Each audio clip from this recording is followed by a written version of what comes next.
आपण पटकन हे काजू शंकरपाळे बनवून घेऊया। हे बघू शकताय तुम्ही। तर चला मग।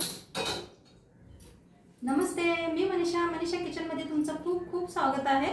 आज आपण बनवणार आहोत काजू शंकरपाळे बनवणार आहोत। तर त्यासाठी बघा मी कढई ठेवलेली आहे गॅसवर।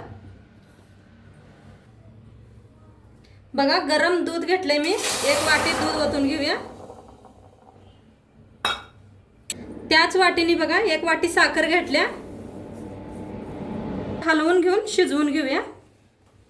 साखर इरगुळू देऊया आपण ह्याला। दुधामध्ये सगळी साखर विरघळली आहे आपली। आता मी बघा अर्धी वाटी तूप घेतलंय, आता तूप घालून घेते। कधी कधी वाटते की असं तूप घातलं म्हणजे दूध फाटल्याने, ते फाटत नसते अजिबात। असं हलवत राहा सतत बघा। आणि याला 2 मिनिट आता आपण एक उकळी देऊया। ह्याला 2 मिनिट गरम करून घेऊया। 2 मिनिटच उकळून घेतले मी। आता याला बंद करूया, थोडंसं थंड करून घेऊया। तवून मैदा चाळून घेऊया आपण। 1 कप बघा बारीक रवा घेतला, एकदम बारीक रवा आहे, ती वतून घेऊया ह्याच्यात बुट्टीत। मैदा चाळून घेऊया।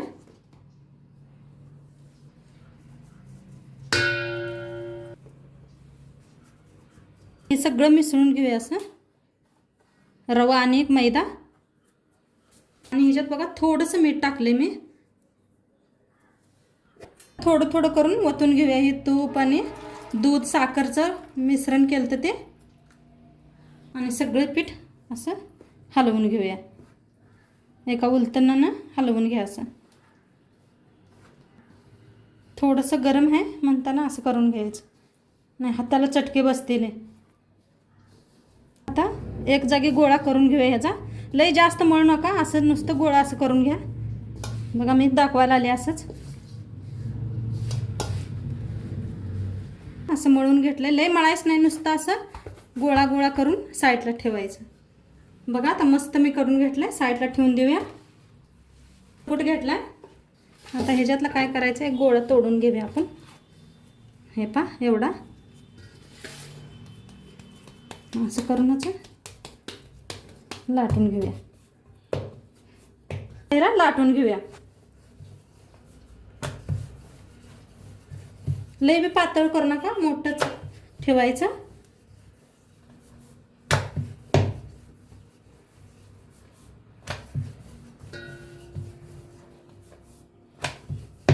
असं झालं। आता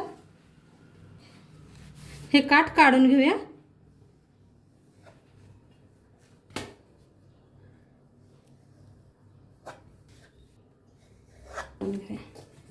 बूच घेतलाय असा, असं कापून घ्यायचं, असं कापून घ्यायचं। थांबा दाखवते।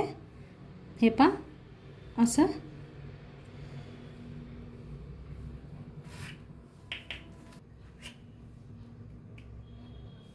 हे पा करून घ्या। मस्त होतात हे, तळून दिसतात। बनवून घेतले। आता आपण तळून घेऊया। तेल ठेवलंय साईडला मी इकडं, तेल बी मस्त तापलंय आपलं। आता तेलात सोडून घेऊया।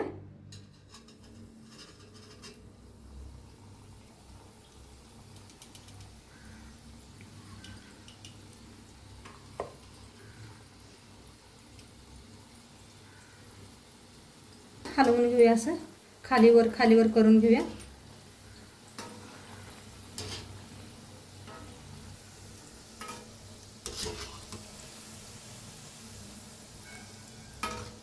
बघा मस्त तळलेत, सोनेरी कलर। काढून घेऊया।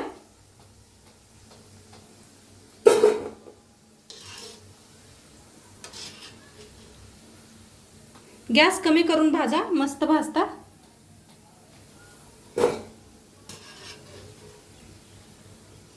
आता बाकीचं बी सगळं असं तळून घेते मी। हे बघा आपले काजू शंकरपाळे बनवून रेडी झालेले आहेत। हे तुम्ही बघू शकताय की बाहेरने किती क्रिस्पी झालेले आहेत।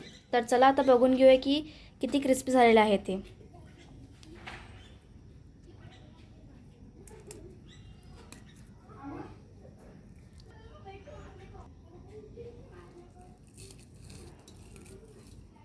हे तुम्ही बघू शकता की किती क्रिस्पी झालेले आहेत आणि तेल पण नाही धरलं जास्त. तर तुम्ही पण नक्की ट्राय करून बघा हे रेसिपी आणि मला कॉमेंटमध्ये नक्की सांगा की तुम्हाला हे व्हिडिओ कसा वाटला. आणि तुम्हा सर्वांना माझ्याकडून दिवाळीच्या हार्दिक शुभकामना आहे आणि हे दिवाळी तुम्हाला सर्वांना आनंदीचं जाऊ दे. तर चला मग भेटूया एका नवीन व्हिडिओसोबत. तोपर्यंत take care friends and bye.